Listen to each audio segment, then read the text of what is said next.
Arasan da seni duymuyorum. Sarma çekileri bir kenara. Zanzibar'ı resmen evin oğlu gibi gezdik. Çünkü yanımda bizden biri, Türkçesiyle sizi şaşırtacak tam bir Türkiye aşığı İsmail abi var. İsmail abiyle önce sabahın ilk ışıklarında balık pazarını aldık. Burada ekmek kazanmak harbiden zor dostlar. İnsanın o hayat mücadelesini gözlerinizle görmeniz lazım. Satın almak çok zor.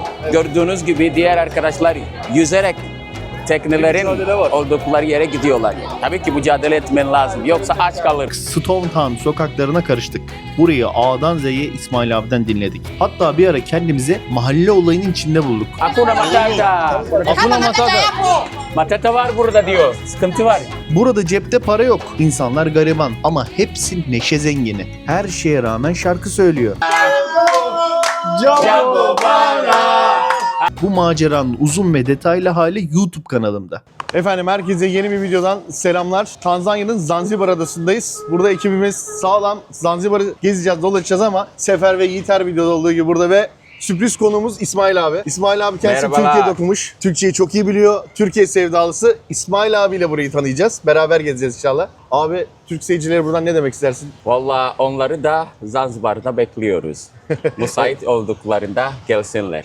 Eyvallah abi. Gezmeye başlayalım istersen abi. Zanzibar'ı anlatalım seninle birlikte. Kamera açık abi. Normal hani çekinme yani. Sen kapalıymışız gibi. Sanki Tamam, az önce bizle nasıl geziyorsan, konuşuyorsan aynısını ver gitsin abi. Şimdi şeye gidiyoruz, balık pazarına doğru. Ona Malindi balık pazarı diyoruz. Malindi. Evet, Malindi. Bu Zanzibar'da en büyük balık mezatı. Mezat olarak. Evet, evet. Balık pazarına gideceğimiz için erken saatlerde kalktık. Şu anda sabah saat 7 falan. İnsanlar yavaş yavaş hayata başlıyor burada. Çekim yapmada falan sıkıntı olur mu abi oralarda? Sıkıntı yoktur. Sen varsın zaten ya. Yani diyorum ya Zanzibar'da Hakuna Matata, sıkıntı yoktur. Evet. Siz merak etmeyin arkadaşlar. Ve pole pole yavaş Ben yavaş. varken hayata sıkıntı olmaz yani. Eyvallah abi. Sana güveniyoruz. Zanzibar'ın kilit sözcüğü. Hakuna Matata. Yani. Ve bir de Evet. pole pole abi. Pole pole, yavaş yavaş. Burada genelde herkes çok yavaş hareket ediyor. Yani çok yavaş hareket ediyoruz. Ya mesela bir restoranta gittiniz, bir yemek yiyeceksiniz. Çok ağır geliyor. Bir yerde kahve içeceksiniz, çok yavaş geliyor. Burada her şey harbiden öyle. Yani bir sipariş veriyorsun, bir yarım saat geçebiliyor. Az önce bir kahve içelim dedik. Bir 40 dakika kahve beklemişizdir neredeyse. Evet. Burada pole pole. Pole pole. Adanın güvenliğine gelirsek, Zanzibar oldukça güvenli bir ada. Tabii. İsmail abi de hatta bunu onaylıyor. Yani burada bir sorun yaşamazsınız. Burayı şöyle düşünmeyin. Tanzanya'nın Darussalam başkenti gibi düşünmeyin. Zanzibar çok başka. Kendi cumhurbaşkanı var değil mi abi buranın? Evet, şimdi arkadaşlar Zanzibar kendisinin cumhurbaşkanı var. Şu andaki Zanzibar'ın cumhurbaşkanı benim gibi Türkiye'de okumuş ama o Marmara Üniversitesi'nde tıp okumuş. Şimdi Zanzibar'a gelirseniz çok rahat olursunuz. Çünkü artık Türk gibi hareket eden bir cumhurbaşkanımız var yani. Ada tamamen Müslüman. Hani buraya ne geleceğim ben işte ne yerim diye düşünüyorsanız Türkiye'de ne yiyorsunuz? Burada çoğunu bulabiliyorsunuz. Türk restoranları da var burada. Gıdaların çoğu helal. O yüzden yemekte bir sorun yaşayacağınızı sanmıyorum. Ada tamamen Müslüman. Elhamdülillah. Müslümanız. Ya hani merak edenler oluyor abi hani orada ya ne yiyeceğiz falan. Türkiye'de ne yiyorsan döner olsun, et olsun. Burada hepsi var. Burada hepsini bulabiliyorsun restoranda. Evet. Ayrıca Zanzibar'da havalar çok çok güzel oluyor. Burada hiç kış olmuyor. Havalar hep sıcak oluyor. Yani bizim ülkemizde, bizim Zanzibar'da sadece 2 tane mevsimimiz var yani. Yağmurlu yaz ve yağmursuz yaz. En iyi mevsimini izleyebilir miyiz? Yani Ocak, Şubat'ta gelmek en iyi zaman. Tabii. Genelde Zanzibar'da istediğiniz zaman denize girebiliyorsunuz yani. Havalar yağmurun yağmasına rağmen çok sıcak oluyor. Zaten inanılmaz bir doğası var adanın ya. Tabii. Burada ulaşımlar genelde şöyle tuk dediğimiz araçlar oluyor, taksiler de oluyor. Evet. Ama motor kiralayabilirsiniz, araba kiralayabilirsiniz. Bunlar hakkında Tabii. da bilgi vereceğim yine. Tabii. Sabah oteller Bilgi geliyor veriyorlar. abi. Buradan balıkları alıyorlar. Ondan sonra da bunlar müşterilerine servis ediyorlar. Evet. Tabii buradan çok uygun fiyata alıp otellerde fahiş fiyata satılabiliyor. Tabii. Evet arkadaşlar, burada her çeşit balık var yani. Abi köpek balığı falan var mı buralarda? Var, olmaz olur mu ya? Nerede abi onu bir görelim dünya gözüyle. Bir bakalım. Ne yapıyorlar abi? Açık artırma var yani.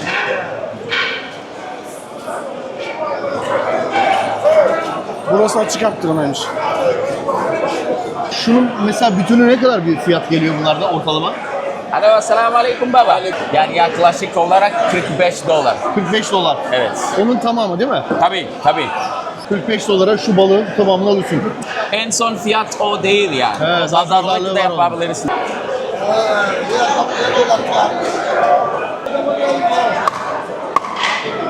Vay arkama gibi kesiyorlar ha. Harbiden ha. Ey maşallah. Diyor ki bunlar balığın yumurtası. Öyle mi? Tabii. Ha bu yumurtası mı abi? Tabii. Havyar mı oluyor? Efendim? Havyar mı geçiyor? Bu havyar oluyor o zaman abi öyle mi? Tabii.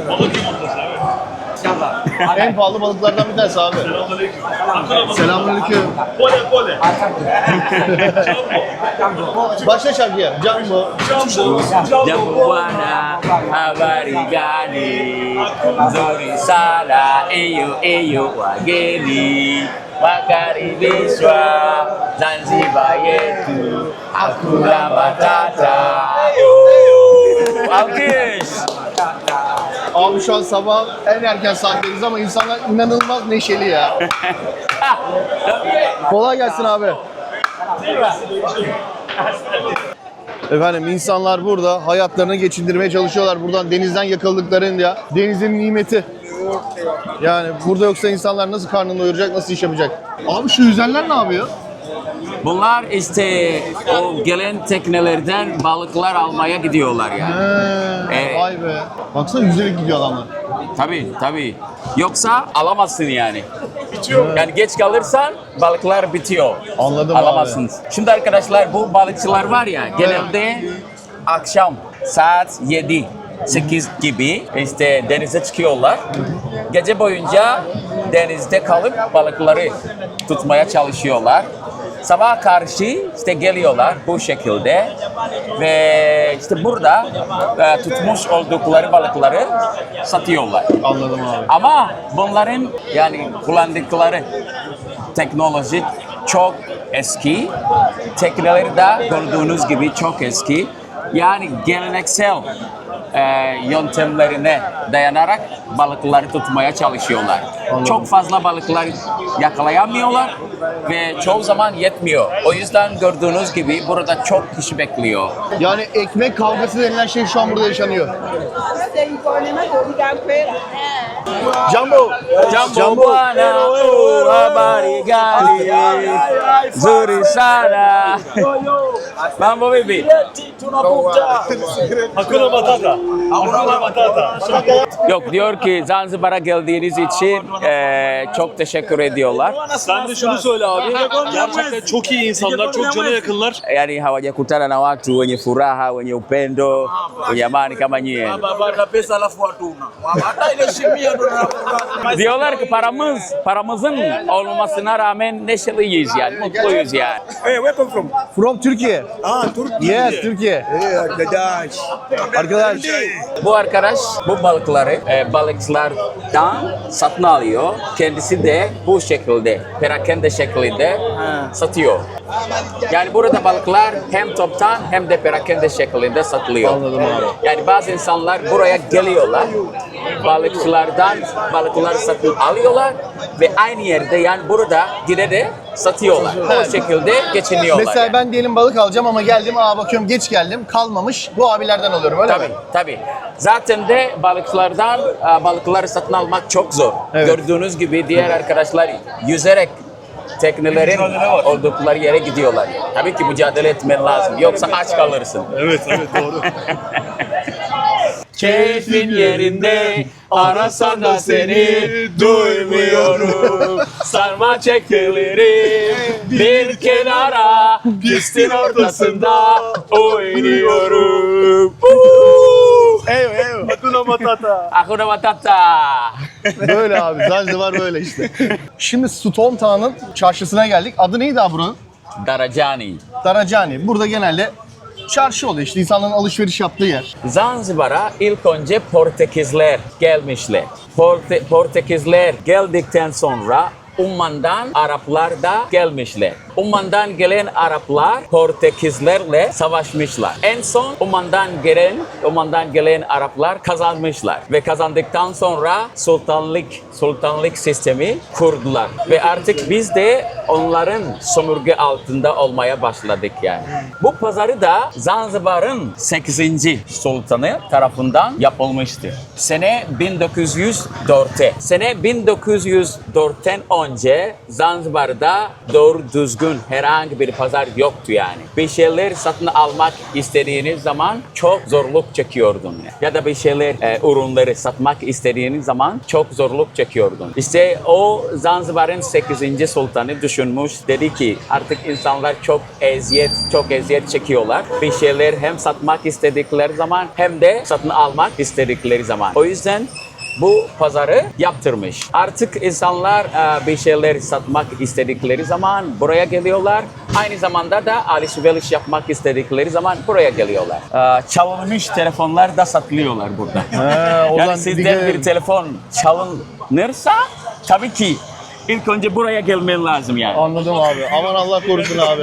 Bu Buradan- arada İsmail abinin oradan- şapkası yöresel bir şapka. Buraya Tabii. ait olan bir şapka değil mi abi? Evet, eskiden bu tür şapkalar Umman'da çok kullanılıyordu.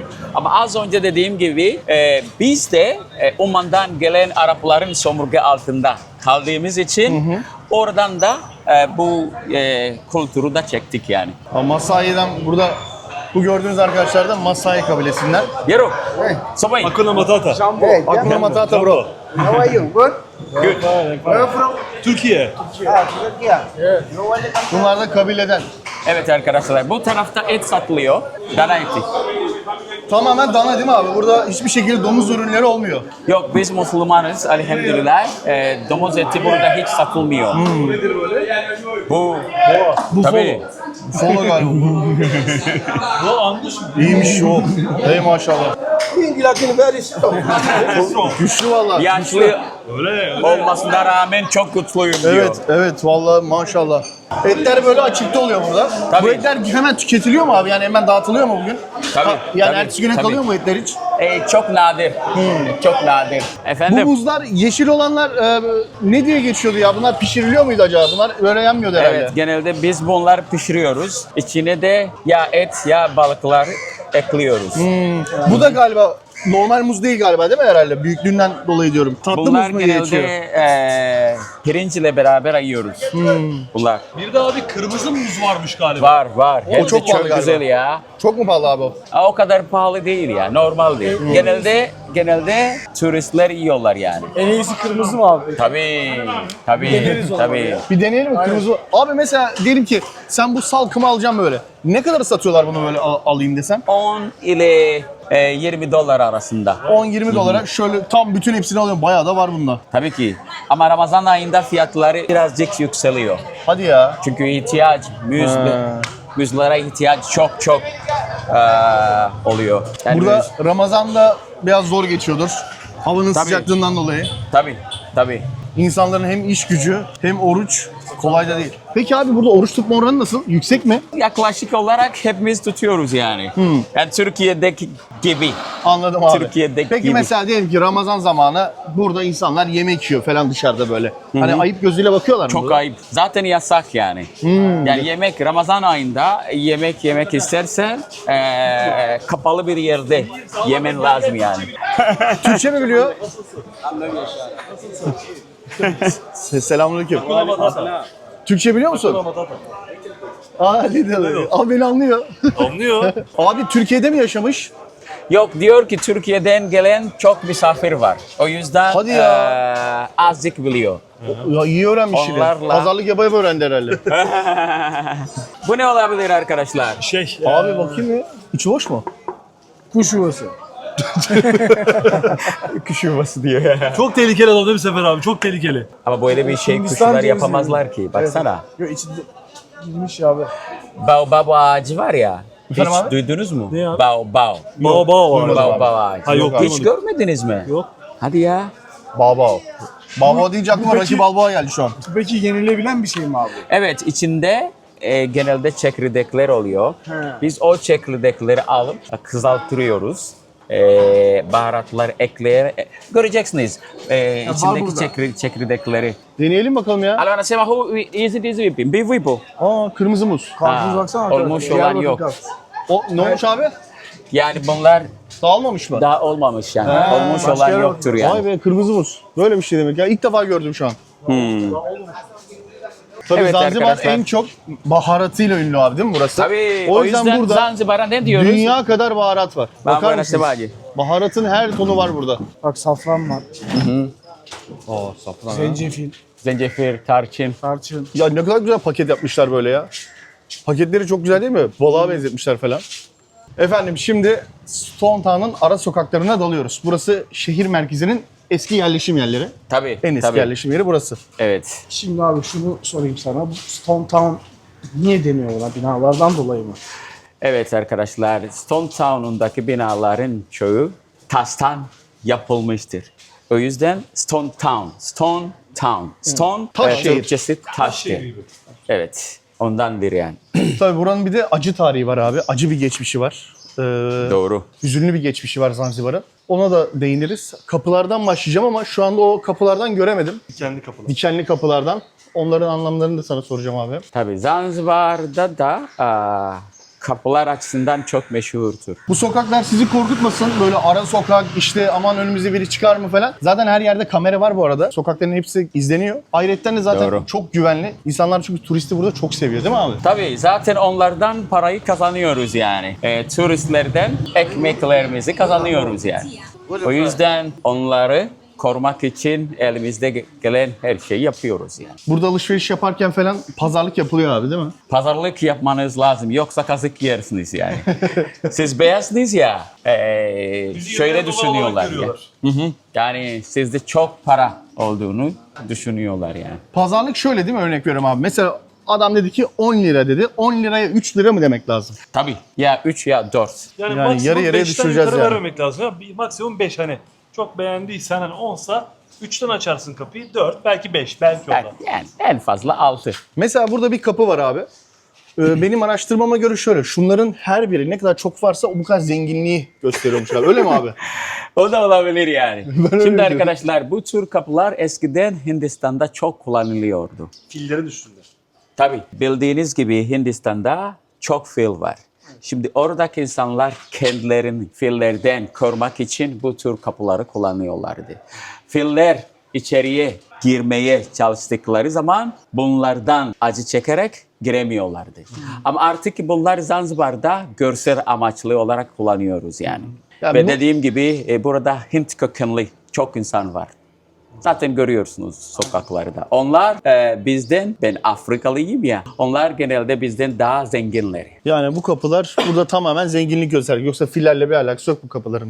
Burası için Tabii konuşuyorum. tabii, sos için kullanılıyor. O şey Ama Arapların kapıları da varmış burada. Arapların kapılarında da farklı şeyler varmış. İşlemeler Genelde var. Arapların kapılarının üzerinde Kur'an-ı Kerim ayetleri bulunuyorlar. Benim Zanzibar'da eskiden çok köleler satılıyordu. Doğu Afrika'da Zanzibar köle satış merkeziymiş o zaman da. Burası tam noktası yani köle satışının, Tabii, öyle mi abi? tabii. Yani köleler Afrika'nın içerisinden alınıp ta Zanzibar'a kadar getiriliyorlardı.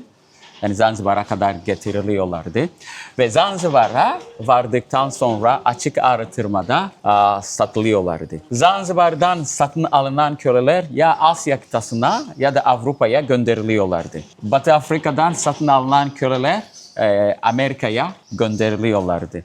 Zanzibar'dan satın alınan köleler dediğim gibi ya Asya kıtasına ya da Avrupa'ya gönderiliyorlardı. Ve Asya kıtasına gönderilen köleler kısırlaştırılıyorlardı ki çoğalmasınlar diye. Hadi ya. O yüzden Asya'da pek çok siyah insan yoktur yani. Olanlar da yeni gitmişler. Ama Evet. Amerika'da Amerikalılar bildiğiniz Afrika gibi kökenli çok çok- zekiler yani. evet. Onlar kölelerin çoğalmasına izin veriyorlardı ki Afrika'dan tekrar köleler almaya gerek kalmasın diye. Tamamen yol masraflarını düşürmüşler o zaman. ben de abi o katedralin ismini unuttum. Bu köle pazarının olduğu yer. Evet. Orada galiba kölelere yağ sürülüp kırbaçlanıp Tabii. hangi bakalım daha hangisi dayanıklı, daha güçlü köle deyip ona göre mi satış? Daha ona göre fiyatı belirleniyormuş. Zanzibar'dan satın alınan köleler dediğim gibi Asya kıtasına ya da Avrupa'ya yelkanlı gemiyle götürülüyorlardı. Çok dayanıklı olanlar satın alınmaları gerekiyordu. Yani dayanıklı değilse tabii ki yoldayken dünyadan göçüp gidebilir yani. İşte o köle Ve pazarı- dayanıklılık ölçmek için bu köleler direklere bağlanıp iyice kırbaçlanıyorlardı önce ki yağlanıyor. tabii. Ah be abi ne acılar çekilmiş ya. Vallahi insan üzülüyor Ama ya. şimdi arkadaşlar biz bunu sizin yüzünüzden çektik yani. Bunların neden yaşadık? Sizin Türklerin yüzünden. Niye abi Türklerin ya? Sizin koskoca Osmanlı İmparatorluğunuz vardı ama Zanzibar'a kadar bizi kurtarmak için gelmemiş ya. Keşke Osmanlı İmparatorluğu Zanzibar'a kadar gelseydi de belki de kölelik ticaretinin altında kalamazdık yani. Ama Osmanlı ne büyük devletmiş değil mi abi? Yani geçmişinde en ufak bir soykırım yok, kölecilik sistemi yok. Tabii. O yüzden diyorum ya keşke Zanzibar'a kadar gelseydi de. Buraya da faydalı tutsaydı değil mi? Yani Osmanlı Tabii. gittiği hiçbir yerde dilimi kullanacaksın demedi. Tabii. Dinime inanacaksın demedi. Tabii. İnsanları gerçekten serbest bıraktı, özgür bıraktı. Gittiği her yere huzur getirmiştir Osmanlı. Tabii. Ya Türklerin böyle güzel bir tarihi var abi. Ya bizim leke yok bizde yani. O yüzden diyorum ya keşke Zanzibar'a kadar Ya gelseydiniz keşke de. gelseymişiz valla. Keşke gelseymişiz de gelmediniz zulme ya. dur deseydik. Ne oluyor? Hakuna Matata. Hakuna Matata. Matata var burada diyor. Sıkıntı var. The house in here, they try to fix, but they knock to another house. So problems, you know problems. Sesten yeah. uyuyamıyoruz diyorlar Yeah. abi. Sesten uyuyamıyorlar değil mi?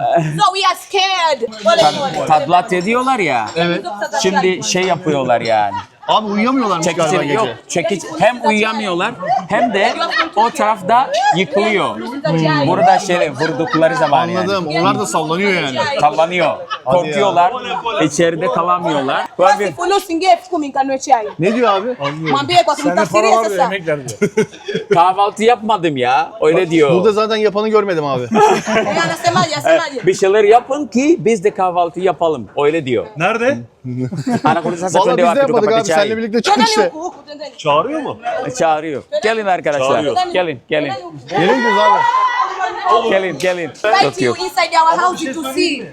Gelin görün. Neler oluyor kendi evlerinde. Sorry. Gelin görün diyor evim ne halle öyle mi? Aha. Ha, dur bakalım ya. Biz de Parayı- zaten belediyeden geliyoruz abi. Zanzibar Belediyesi.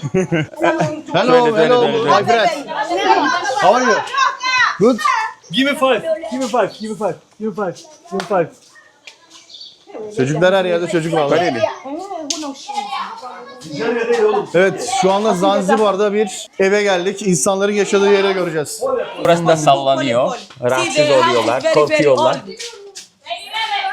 Evleri burası, yan taraftan vurdukça burası sallanıyor öyle mi abi? Tabii. Vay be, yatamıyorlardır garibanlar. Ablası var ama evli değil ya. Evet. Okey. Come and see his mother. Nasıl oldu bilmiyorum. Kendimi bir anda böyle bir yerde buldum. The boss. Top istiyor çocuk. Oha. Ver 11. Çocuğa bir top al. Dur bakayım. Amcası. Ben herkesin amcasıyım abi. İyi amca. Ver diyorum ya. Ver bir 10 bin lira. Bir şey söyleyeyim mi? Çaktırmadan ver ki herkes... Mahmud, his mother is here. Mahsun'un annesi mi? Mahmud, his mother. His mother. Dün Nereye? Mosuk'la sahilde tanıştık. Yanımızda nakit yoktu. Bizden top istemişti. Şimdi sözümüzü tuttuk. Bak karşımıza çıktı. Alırsın topu tamam mı? Abi şeyi sorar mısın? Kaç tane çocuğu var? Aylık buradan ne kadar kazanıyor? 3 tane çocuğu var. Genelde işte bu yemekleri satarak geçiniyor. Ne kadar kazanıyor abi aylık? 70, 80, 100 dolar. Bu bantta civarında. aylık kazancı Evet. öyle mi abi? Evet, Yapma ya. kazanıyor. Çok azmış be abi. Alo, hey Fkumi. Nyingine utawapa hawa hapa. Endo iftano. Dün sahilde karşılaştık abi Mesut'la. Evet. Kendisine para mı verdin? Top istedi ya bizden. Verdik bari biz de. Şimdi annesi diyor ki gel. Benimle paylaşman lazım. Şimdi efendim Çaktırmayacaktın oğlum. Tamam abi yok yani. Daha nasıl verelim Allah aşkına. Direkt çıkardım adam. Üstüme zıplayacaktı. eğer Zanzibar'ı gezmek istiyorsanız burada bir rehber arıyorsanız hemen İsmail abi şu an yanına geleyim be. Burada. İsmail abimiz burada. Ben abi alta numaranı yazayım, telefon numaranı direkt. Tabii. Telefon numarasını da yazıyorum ben alta. WhatsApp'tan iletişime geçin İsmail abiyle. Buraya geldiğiniz zaman sizi havalimanında karşılar. Otelinize götürür. Size burada rehberlik yapar değil mi abi? Turist bileti veriyorsun. Tabii. Vallahi istedikleri her şey yaparız Evet, yani. Türklere Yeter ki gelsinler. Evet, Türklere indirim de yapar İsmail abi. Tabii. Siz yazın, İsmail abiyle konuşun. İsmail abi size burada en iyi şekilde gezdirir. İsmail abi çok güvenli, çok güzel, dürüst bir insan. Ayrıyetten şöyle bir şey daha var. İsmail abi burada kurban da kesiyor, dağıtıyor. Biz bunu da yapacağız. Şimdi buradaki ailelere çok bir yardım edemedik ama İsmail abiyle ileriki günlerde, daha sonraki videolarda beraber kurban da keseceğiz. Burada dağıtacağız Evet. bunları da. İsmail abi bunun nasıl yapıldığını hepsini ben Evet. göstereceğim ki eğer kurban kesmeyi düşünüyorsanız yurt dışında İsmail abi hemen burada size yardımcı olacaktır. Vallahi şimdiden Allah kabul etsin. Amin abi cümlemizin. O videoyu da geleceğim. Bu video şu anda ilk giriş videomuz. Zaten Instagram'ı falan da yazarsın. Evet, Oraya da yazarsın. İsmail abinin Instagram'ının numarasını hepsini ben bırakıyorum ekrana. Siz dediğim gibi İsmail abiyle iletişime geçebilirsiniz. Zanzibar'ı gezecekseniz İsmail abi tam adamı. Ve bu arada İsmail abiyle pazarlık da yapabilirsiniz. Çok severim Çok pazarlığı. sever. Hani 10'sa 3. 5. Sen dedin, ben demiyorum. Doğru. Zaten öyledir. Şimdi adayı gezerken adanın sahil şeridine geldik. Burada böyle toplar var. Toplar da tam böyle karşıya bakıyor. Abi bu toplar niye var? O bina var ya, bu bina Zanzibar'ın 2. sultanı tarafından yapılmıştı. Tören binası olarak yapılmıştı. Sultan kendisi orada yaşamıyordu. Başka yerde, birazcık ileride yaşıyordu. Bu bina da sene 1896'da bir savaş olmuş. Yani Zanzibar ile İngiltere. Küçücük, bu kısa. 38 dakikalık sürmüş sanırım. Evet. Ha, o bu savaş mı? arkadaş- Evet. Evet. O savaştı.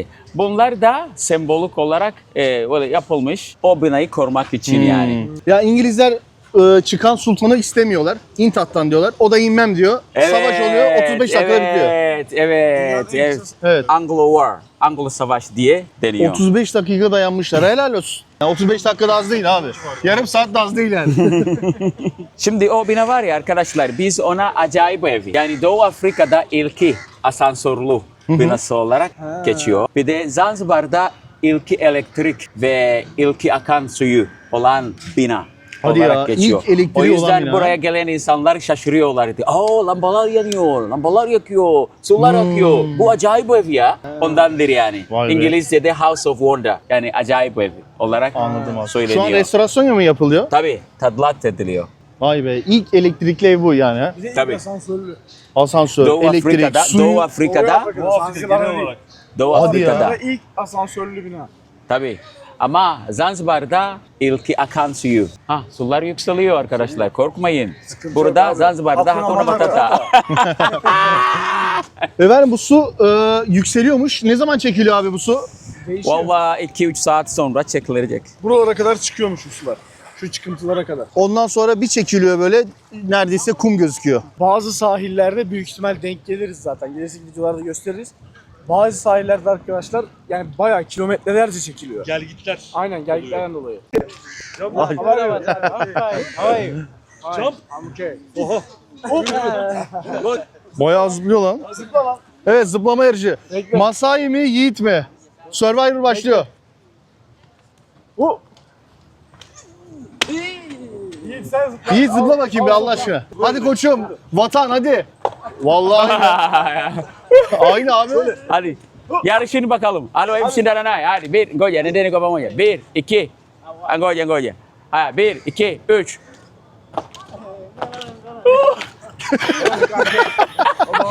Abi bu abi değil. 3 kilo adam uçuyor zaten. Jumper. Ben daha iyi zıpladım ha. Oho. Sefer geç bakayım sen ya. Yapacağım ben nasıl? Ne oldu? Ne oldu? Sefer hadi Olmadı, be. geçemezsin Hadi ya. oğlum vatan bu hadi. Hadi 1, 2, 3. Abi yok be. Yok be abi. Yok be abi. Sefer bu adam felaket ya. Yay gibi abi. Harbiden yay gibiler lan. Nerede taşıyorum? Bacakları var lan. Hadi sıra sende. Abi, abi ben hiç yapamam. Oğlum Sen de yap ya. Abi Beş ben vereceğiz 95 ya. kiloyum. Sen sporcu Yok, adamsın. fark yapma ya, etmez ben- ya. Hadi yapıyorum. Geç ben de yapıyorum geç. Böyle bir daha ben arkadan bakacağım. Geç. Masai. Kanka gel. Jump. Rasa moja. Böyle mi zıplıyoruz lan? Şöyle abi. Moja pakatan. Zıplıyor değil mi? 1, 2, 3. Oğlum ne yapıyor? Adam yay var adamda lan. Hile var hile. Hile var. Bro.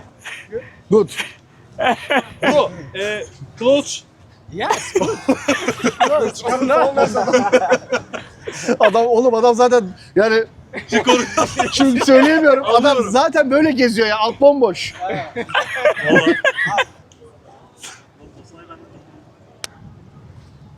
Eski basketbolcuyum ama yemez abi. Pole pole. Asante Asante sana. sana. Jumbo. Karibu. Yeter. Yeter abi. Bütün kelimeleri söyledi zaten. İsmail abi bu Masai kabilesi hakkında bilgi verebilir misin? Nasıl? Bunlar dün söylediğim gibi Anakara Tanzanya'dan geliyorlar. Eskiden Zanzibar'da hiçbir Masai yoktu yani. Genelde Anakara Tanzanya'da ormanda hayvancılık yaparak yaşıyorlar yani. Biraz daha Kilimanjaro Dağı'na yakın gibi mi? Tabii o bölgelerde. İnek kanı içiyorlar diyorlar. İnek kanı içiyorlar. Eskiden bir Masai evlenmek istediği zaman mutlaka bir aslanı öldürmesi lazım ki Güçlü olduğunu daha kanıtlasın diye. güçlü yani eşine bakabilecek bir kabiliyeti. Yani gücünü ispatladığı zaman evlenebiliyor. Tabii. Ama aslanı öldüremezse abi kızı vermiyorlar. Tabii o zaman eşine bakamaz yani. O kadar gücü yani yok. Oğlum bizde daha zor. Bizde şimdi evin yoksa, araban yoksa kız vermiyorlar. Ev araban almak Vallahi daha kusura zor. bakmayın hemen aslanı öldüreyim daha iyi. Az önce de söylemiştim. Şehrin her yerinde kameralar var. Bakın Stone Town'ların sokaklarında her yerde bu kameraları görebiliyorsunuz. Her yer izleniyor. Gece geç saatte geçseniz buralardan herhangi bir sıkıntı yaşamıyorsunuz. Abi burada bir kilise var. Bu Evet kilise arkadaşlar nedir? birazcık anlatayım da. Evet gördüğünüz gibi arkadaşlar bu da kilise. İkizi kuleli bir kilisedir. Bu kilise arkadaşlar Fransızlar tarafından yapılmıştı. 1800 yıllarında işte Avrupa'nın farklı ülkelerinden Hristiyanlığı yaymak için birçok misyoner gelmiş Zanzibar'a. İşte gelen misyonerlerin arasında Fransızlar da vardı. İşte o Fransızlar bu kiliseyi yaptırmışlar. Bu kilisenin mimarı Fransa'nın Marsilya şehrinde bulunan bir kiliseye dayanıyor. Aslında iki kilise birbirlerine çok benziyor. Kurbağa sesi çıkarıyor. Küçük kurbağa, kuyruğun nerede? Onu da bilmezsin abi. Kuyruğum yok yüze. Hep beraber arkadaşlar. Hadi arkadaşlar bak İsmail abi yalnız bırakmayın. Hadi Onu Allah tutarak- aşkına ya. Evet. Başladım abi. Evet. Yanlış bırakmayın İsmail abi. Hadi. Küçük kurbağa, kuyruğun nerede? Kuyruğum yok yüzerim derede. Kıvak vak vak kıvak vak vak kıvak kıvak kıvak. Var mı burada da bak? Diğer arkadaşlar da gülüyorlar. Buna biz de gidiyoruz. Ya var ya.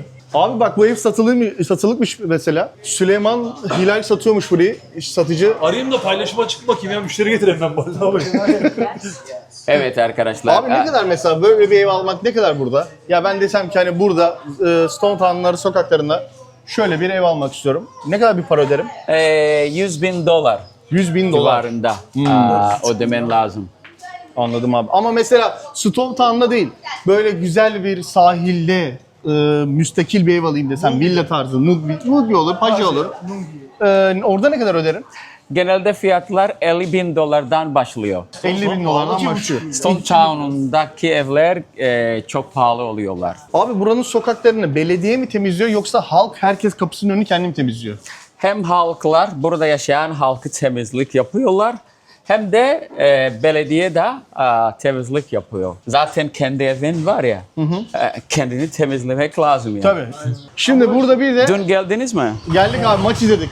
Javs Corner diye bir yer var. Bu Javs Corner nedir İsmail abi? Şöyle bir şey mi abi? Halkın gelip oturup konuştuğu, işte siyaseti tartıştığı. Tabii. Burası tam bir meydan değil mi? Tabii. yaşlılar galiba. Yaşlılar Dedikodular gelip yapıldı. işte kahve içiyorlar, oyun oynuyorlar. Efendime söyleyeyim, işte muhabbet ediyorlar.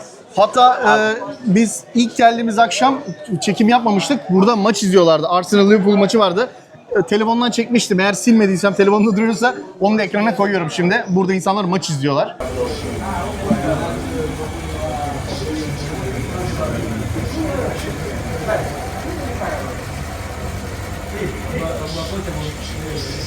Şimdi İsmail abi şurada bir telefon var abi. Şurası. Bu telefon diyor ki ücretsiz olarak dünyanın her yerini arayabilirsin diyor galiba, doğru mu? Ama hat mı yok abi? Bunun olayı nedir böyle? Ya bu eskiden kullanılıyordu. Şu anda artık aktif eskiden bir tek değil burada mı gibi. telefon vardı? Herkes buraya aramaya geliyor. Böyle efendim burada eskiden aramaları yapıyorlarmış. Ücretsizmiş bu arama. O zaman ücretli miydi abi? Efendim? O zaman da mı ücretsizdi? Yok. Ya o zaman ücretsiz değildi ya. Şakasında olarak yazmışlar. Genelde uluslararası aramaları ücretsiz yapamazsınız yani. Hiçbir yerde yapamazsınız yani. Burada ücretsiz olarak yazmışlar. Burada böyle şakasını yazmışlar. Dünyanın her yerini bedavaya arayabilirsiniz. Hat yok ama. Televizyonu kitlemişler, kapatmışlar. Bunun içinde televizyon var. Maçlarda açıyorlar burayı böyle. Şu kim İsmail abi? Beyoğlu. Beyefendi kim? Bu da geçen senede Ekim'de genel seçim olmuş ya. Tamam. Orada Cumhurbaşkanlığının adaymış. Kazandı mı abi? Kazanmadı ya. Bu muhalefet. He, muhalefet. Siyaset parti. Anladım. Tek. Afişlerini çok güzel yere asmış ama ha. Tam meydana asmış. Tabii. Ona rağmen adam kazanamamış. Bak afişte demek ki iş bitmiyor abi. Jazz Corner Zanzibar. Burası tam buranın merkezi. Abi buraya niye Jazz Corner diyorlar? Corner ya. Adamı Neden? yerler mi burada? Baksana. Şekli var ya. He? İşte Joss Cohn'a benziyor. Baksanıza. Şu şekli. Allah Allah, neresi benziyor abi, normal. Burası bizde olsa 4 yol ağzı gibi ya. Köşen büfe. Ha, köşem büfe. Valla size öyle geliyor ama Joss Cohn'a Joss gibi benziyor. Yani böyle. Köpek balığına benzediği için öyle mi?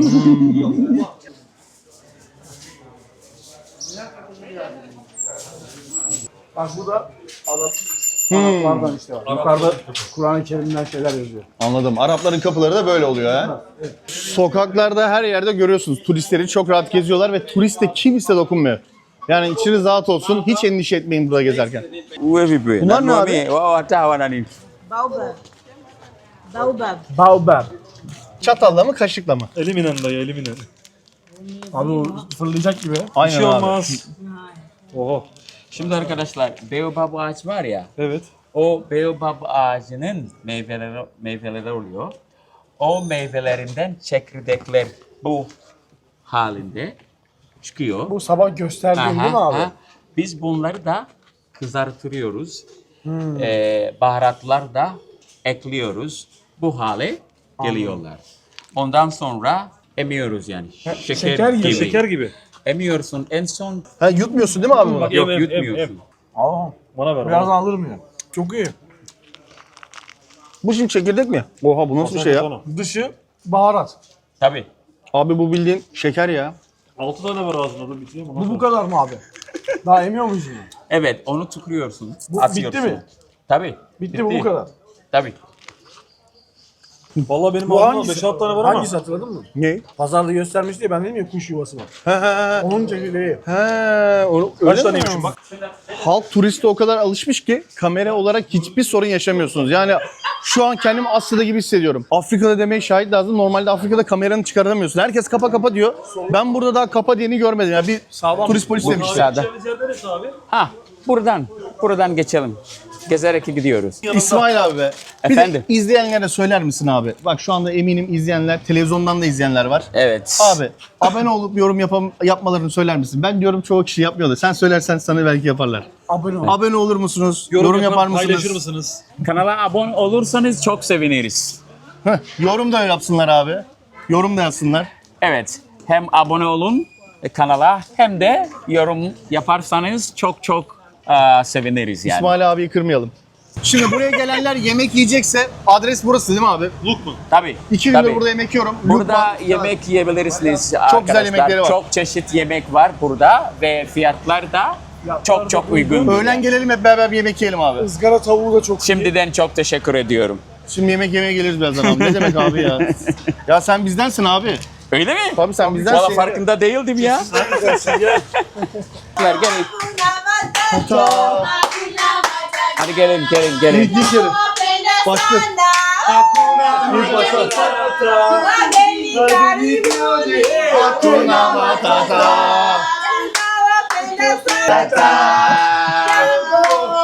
Jambo bana. Nzuri sana. Eyo eyo wageni. Wakaribishwa Zanzibar yetu. Hakuna matata. Zanzibar kofi nzuri. Hakuna matata. Okay, Jambo. Asante sana. Asante Ya, sana. Türkiye'de bilmiyorum hiç hayatınızda olabilir mi böyle bir şey acaba? Asante. Böyle bir neşe, böyle bir enerji bilmiyorum. Dünyanın neresinde var bilmiyorum. Oo, burası çok iyiymiş. Ne diyorsun hocam? Efendim buranın manzarasına bayılırsınız. Şöyle bir oturma grubu. Gir içeri. Böyle. Size bir şey söyleyeyim mi? Harika bir yermiş. Oha çok iyi ya. Harika. Tabii. Bayağı iyi. Oha. Ben geçeyim mi? Bir defek yaptım sana. Her şey manuel. Oturalım abi. Abi siparişi nasıl vereceğiz? Bağırdık çağırdık ettik ama. Hakuna Matata. Keşke siparişte verseydik ya. Telefonum çalıyor. Kim arıyor beni bu saatte? Oğlum adam arıyor galiba lan. Ev sahibi mi acaba bu? Ya, bakayım mı? Bir konuşsana abi. Aa, Hello. Abi Yok. mesaj attı. ne diyor? Bakayım abi. Araba kiralama firması. Hello. Ben şuna bir yazayım hemen bir. Araba kiralamıştık. Onlar beni arıyordu şimdi. İsmail abiye verdim şimdi. İsmail abi söyleyecek işte. Bunlar geziyor meziyor. Birazdan alırlar arabayı. Walking around Stone Town with these guys. Ne diyorsa katılıyorum abi. O kadar güveniyorum. And Efendim şimdi araba kiralıyoruz. Şöyle bir araç kiraladık. Arabayı da şöyle size göstereyim. Günlüğü 25 dolar bu arabanın. Günlüğü 25 dolardan şöyle bir araba kiraladık. Adanın her yerine bu arabayla gideceğiz. Araba kiralama şirketinden memnun kalırsam da adamların zaten bilgilerini de yazarım ben size. En azından buraya gelirseniz hani araba kiralamayı düşünürseniz buna bir bakarsınız. Bir deneyelim bakalım. Bir sorun yaşayacağız mı? Depozito falan istemiyorlar. Günlüğü 25 dolar bu araba. Böyle bir olay var efendim. Depozito da yok. Ne diyorsun abi sence? bence iyi. Güzel mi araba? Kullanışlı mı? Gideceğimiz yerler falan hani yeterli olur Tabii mu bu sence? daha iyi bence. Değil mi? Yedek lastiği de var mı? Var. Bir de bunu takmak için aletler var mı? Abi artık Onu o... da sormamız lazım. Şimdi burada araba kiralayacaksanız önceden adamlara haber veriyorsunuz. Size Zanzibar ehliyeti çıkarıyorlar. Türkiye ehliyeti burada geçmiyor. Yani Türkiye ehliyetini de atıyorum adamın. Pasaport da atıyorum. Onlar bana Zanzibar ehliyeti çıkarıyor. 10 dolar da ondan alıyorlar. Kapatayım şurada bilgilerim oluyor. Şöyle bir şey yolluyorlar size. Burada kullanabiliyorsunuz. Polis çevirisi bunu gösteriyor. Ehliyetiniz bu sizin. 10 dolar. Bu da. Onlar hallediyor. Efendim arabamızı kiraladık. Evet. İsmail abi direksiyonun başında. Dedik alışana kadar biraz çünkü direksiyon sağda burada. İsmail abi biraz bize benzin aldırsın diye. Şimdi depo bomboş. Benzin alacağız. Aracımızı kiraladık. Trafik biraz sert. Yollar biraz savaş görmüş. Yollar biraz savaş görmüş abi. Bu yollar ne zaman asfalt gelir? Vallahi işte biz de Recep Tayyip Erdoğan'ı buraya getirmemiz lazım. O belediyecilik çok iyi anlıyor. İsmail abi bile çözmüş Türkiye'yi.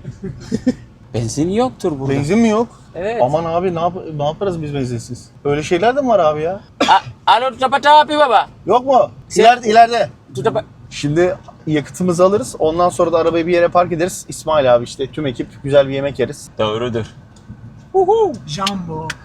Jambo bana barigani nzuri sana eyo eyo wageni wakaribishwa Zanzibar yetu Hakuna Matata. Yüklen. Jambo Jambo bana habari gani nzuri sana eyo eyo wageni wakaribishwa Zanzibar yetu Hakuna Matata. İsmail abinin sesi de ayrı güzel ha. Her zaman her yerde En büyük cimbom. Her zaman her yerde en büyük Zanzibar. İsmail abi bu arada koyu Galatasaraylı. Değil mi abi? Tabii ben cimbomluyum Ben ya. Zanzibar dışarıda. Zanzibar. Koyu Galatasaraylı valla. Zaten Zanzibar adasında Galatasaray sayısı çok fazla. Liverpool, Arsenal, Galatasaray herhalde abi. Tabii. Bayağı Galatasaraylı var. Tabii biz valla Galatasaray'ı tutuyoruz. Evet seviyorlar. Bir. Para saymanız bu şekilde abi. Bizden farklıymış. Vallahi makine gibi. Şimdi 60.000 Tanzanya şilinlik benzin alacağız. 21.3 litre. Evet. Aşağı yukarı. 21 litre benzin aldık. 60.000 Tanzanya şilini verdik. Bu da arkadaşlar su arabası. Abi Afrika'da çoğu yerde kamerayı dışarı çıkarmayın derler. İşte elinizden alırlar falan. Burada da var mı olay? Olabilir de ama çok nadir. Çok nadir ha. Ama sen yine çıkarmadın abi. Yok çıkarmıyorum. Ama var mı öyle bir muhabbette?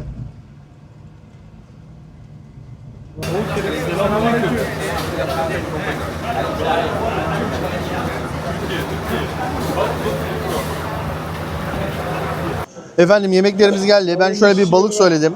Bir tane jumbo karides söyledim. Kavga ediyor Sefer abi. Seferde de yine balık var. İsmail abi de balık var. Tavuk şiş söyledim arkadaşlar. Ve tavuk şiş, salata, patates. Yemeklerimiz bunlar. En son hesabı ödeyince de ben size söylerim ne kadar ödediğimi.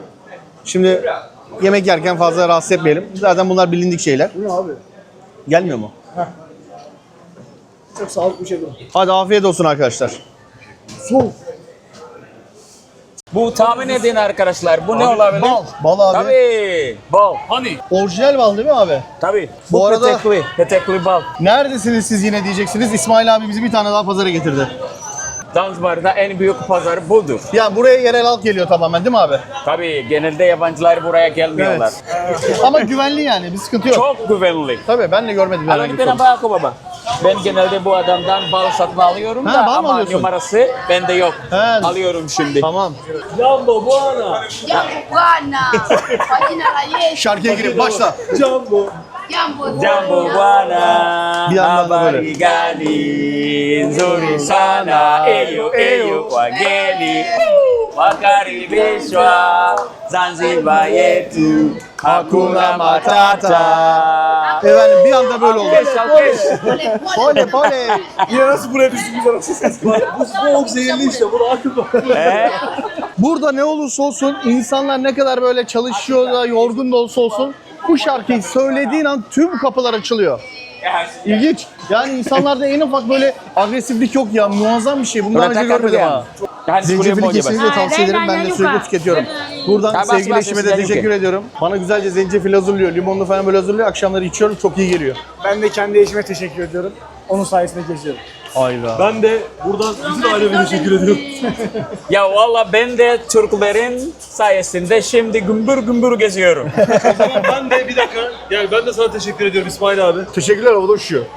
Evet arkadaşlar. Asante sana. Asante sana. Sana da sana Sefer abi.